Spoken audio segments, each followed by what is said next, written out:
Welcome to the Adventure Mechanics. I'm Chandler, and this is another side quest. Today we're going to continue our no review games examination with Vertical Descent. Vertical Descent is a Unity game made in March of 2025 by Ruhix. They appear to be a Canadian developer, and Vertical Descent appears to be the only game they released on Steam or otherwise. I can't really find any other information for them on the internet at all. So their presence is minimal at best. I cannot find a valid website, itch.io page, Twitter handle, Blue Sky handle, or anything else like that. So all the information that I can get for Ruhix as a development studio is from this one game. Vertical Descent is a first-person puzzle game consisting of roughly 10 puzzles spread across 7 floors in a mini tower. Each puzzle usually contains a letter or some context for clues. Once you figure out all the puzzles, you'll exit the lobby of the tower. Sounds pretty straightforward, doesn't it? Well, it's complicated. Let's talk about the build I played. The current build on Steam is broken. There's no sugarcoating this. The lighting, one of the most important things shown on the Steam page and horror games in general, isn't included in this build.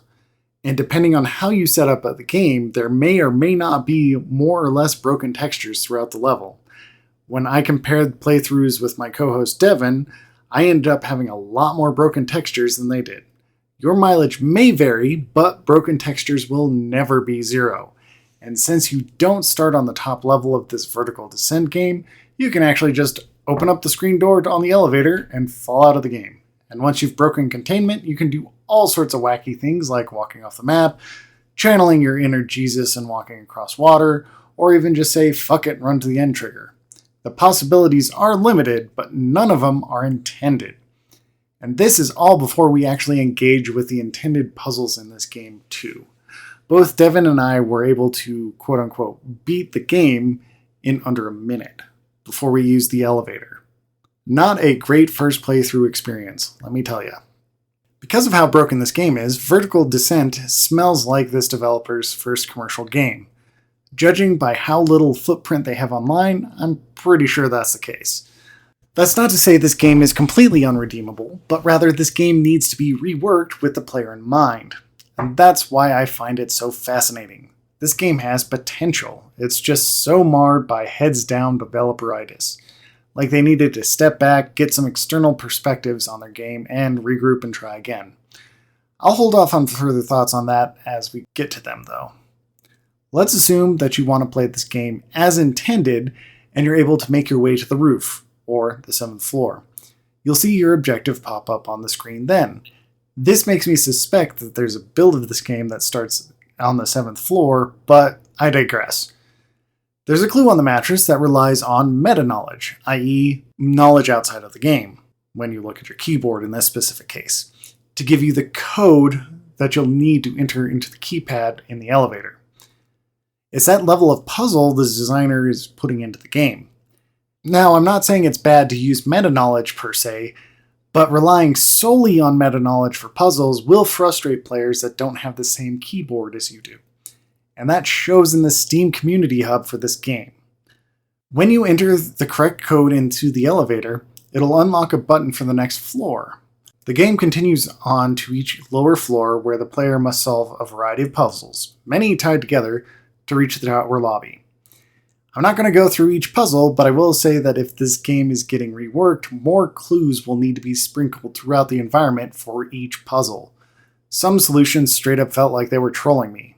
I'm sure that wasn't the developer's intent, it was just a lack of parallel clues for the puzzles to figure out what to do. For example, the 4th floor, the one you start on, has 4 candles that need to be lit in order to get to the next floor. There are no clues for that puzzle anywhere, and I searched for the clues on how to solve it. I ended up brute forcing it, assuming that the developer wanted me to run from room to room. You know what? That was the solution.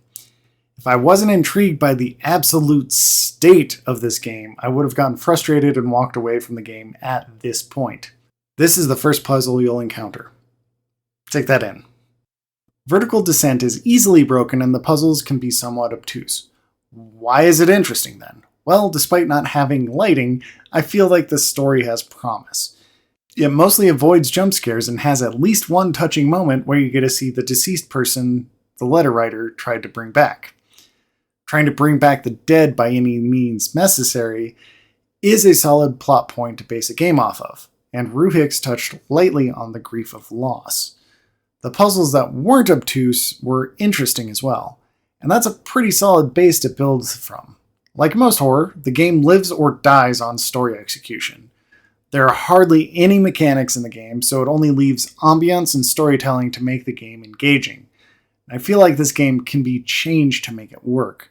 It's not going to be easy or quick, but if the developer wanted to build on this, or maybe make a sequel or a remake or something, they wouldn't be starting from zero, and there's a lot to be said about that. As it stands right now, though, this game deserves to be in the no reviews pile. Let's not leave it there and say we're revamping this game, though. Where would we start? Step one would be to vastly increase the internet presence of Rue Hicks as a studio. It appears that their website has lapsed, and that's unfortunate, but not insurmountable. Getting a new domain isn't that hard. I don't expect them to pay the almost $6,000 that a domain squatter is currently trying to extort. The dev will also have to get more into a social media that they can handle. That means sitting on handles where the dev is comfortable having them, like maybe Blue Sky, Twitter, Twitch, whatever. Put out a few devlogs or something to indicate you're alive as a studio. If you're not leaving a trail, you're making it so much harder for people interested in your game to learn about you, either as a studio or as a developer. You need those breadcrumbs. Being an indie dev, that's the one way we can get an edge on the AAA space. We're small, reachable, and approachable. Use that advantage. Don't make it hard for your customers to reach out to you if they're interested in what you made. Put yourself out there in some capacity. If you make a fan base, they'll be able to latch on to your presence online and hopefully evangelize for you and your studio. Do not waste that opportunity.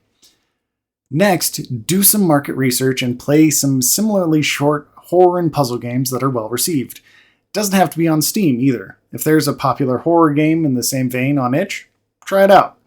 Take notes on what works for you and what doesn't. Write down memorable moments, scares, and set pieces. Really dig into the artistry on display. Get inspiration for level layouts, puzzles, or scary moments that would fit into Vertical Descent.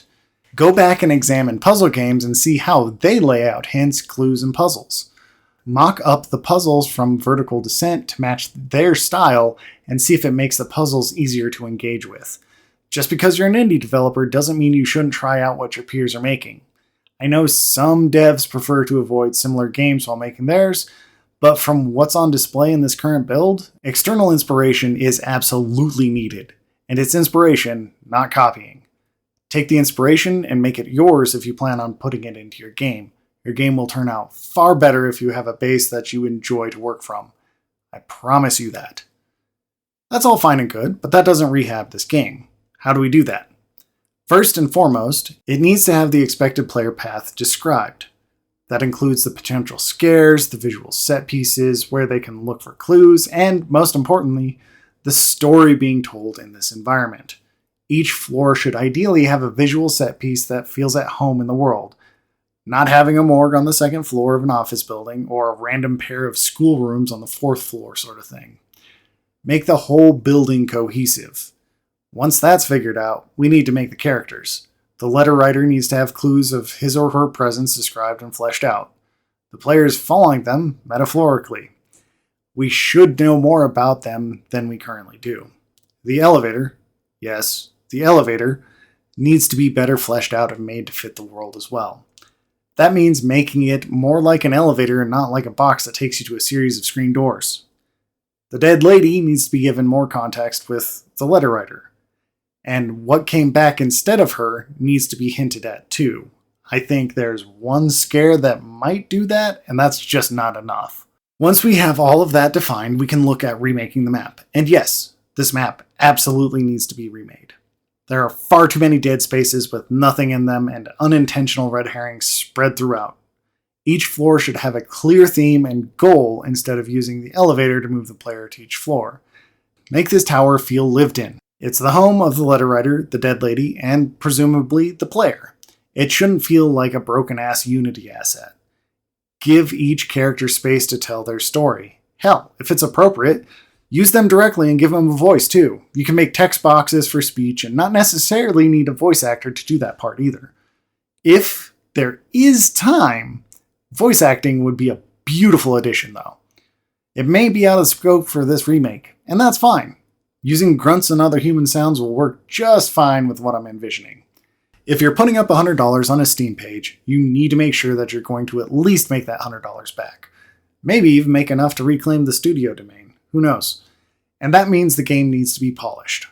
I find myself saying that a lot each time I make one of these games with no reviews. You need to polish your game. And it keeps being relevant because that's the last step in production that everybody seems to miss. Each and every part of the game should be taken to a base level of polish, and it should be consistent throughout. No random blood spots that'll throw players off a puzzle. Each blood spot should have a distinct purpose, to say nothing of everything else you put into the game. Ambiance is good, but the goals and motivations should be clear at all times, especially in a horror game. You don't have mechanics to lean on, so you need to make your environment clear. Always, always, always. You want to make sure the player, even when scared or unsettled, will be able to make it to the next area of your game. Nothing pulls the player out of the world faster than strange or rough edges not intentionally put there. Except maybe having to do the same scary chase scene again. That's a different topic though, and it's not something that was put into this game in the first place, and I'm not going to recommend it. It needs to feel like every part of the game is ready for someone to skulk, hide, or get chased down in. And when it's there, the playtesting cycle can finally begin. Once all that's been executed, playtest. And I'm not talking about using the dev or their friends or family either. People unassociated with your game at all need to be playing it blind and commenting on it. And that's why all of these puzzles feel obtuse. It never got cross-checked with any other people. All games need to be playtested before release, horror games doubly so. It's abundantly clear that Vertical Descent was not in any real sense anyway. Even a short smoke playtest would have revealed not starting on the roof and the shading not appearing as expected. Before bringing in outside playtesters, the game needs to be as far along as possible. If needed, break up the testing to puzzle testers and blind playtesters. You can lean on the puzzle playtesters to get the vast majority of the puzzles into a good state, swapping out the puzzles that they're testing each time and adjusting those in isolation. If possible, don't even put the puzzles into the world. Just give the puzzles to your playtesters in a very sterile environment. Make a dedicated build that only shows the intended puzzle without any of the ambiance. If it's possible for your playtesters to solve the puzzle in that situation, it should work in your world. Save your blind playtesters for when you have everything nailed down to your satisfaction. Sure, there'll be minor issues around, but there always are. But you should not be putting a build with obvious issues in front of those willing to playtest your game. It's not going to get you the same level of feedback as if you were giving them a nearly complete game. Blind playtesters are a valuable resource, so squandering them on broken builds is a waste of everyone's time. They will give you the end-to-end overview you need to push your game to the next level. Use them as such. And once you got that first playthrough feedback, you got a lot more work to do. Ideally, you'll get a screen recording of them playing and see where the rough spots were and what the player was thinking when they were working out your puzzles. You need to iterate each puzzle and make it so your playtesters don't get stuck for longer than you intend. Some red herrings are fine, and good ways to introduce story bits, puzzle, clues, or scares, but they shouldn't be so compelling that your players start fixating on those areas. And remember, it's always lock before key. Introduce the locking puzzle before giving any clues on how to solve it. You'll see players appreciate that design flow, and it'll pay off as you go through the feedback process. Go through this process as many times as you're able to. And hopefully, the game that comes out the other end lives up to the horror genre you love so much. When I started playing Vertical Descent, I was not expecting it to blow up into such a fascinating game to examine. It absolutely deserves to be in no review town, but it doesn't need to stay there. If Ruhix plans on taking another chance on this game and is willing to overhaul it, I believe it would be able to stand proudly in the short-form horror game genre.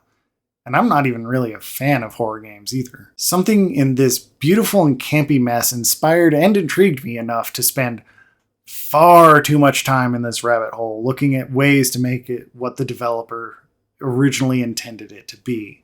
And that means something, especially in the environment the video game industry is in right now. I'll leave my rant there.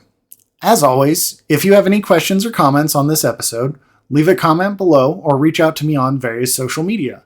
My handle is @JCSirron, JCSIRRON. If you have a game with 0 reviews that you want me to review, let me know. I've been inspired by this series and I want to keep making these sorts of episodes. This has been another Adventure Mechanics side quest, and I'm Chandler. I'll talk to you next time. The intro and outro music are excerpts from Plinian, retro gaming version, royalty free. Music provided and produced by Lone Peak Music. Link in the description.